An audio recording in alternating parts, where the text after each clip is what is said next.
International day of yoga நினைவு நாணயம்.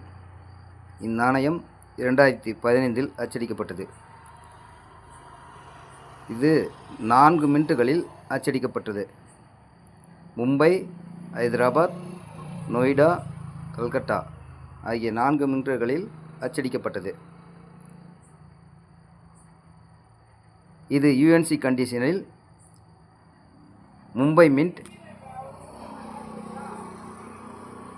50 ரூபாயும், கல்கட்டா மின்ட்டு 600 ரூபாயும், ஹைதராபாத் மின்ட்டு 150 ரூபாயும், நொய்டா மின்ட்டு 200 ரூபாயும் விலை போகும். Hyderabad Noida scarce coin, Calcutta rare coin, Mumbai mint common coin. இது பிடித்திருந்தால் லைக் செய்யவும்.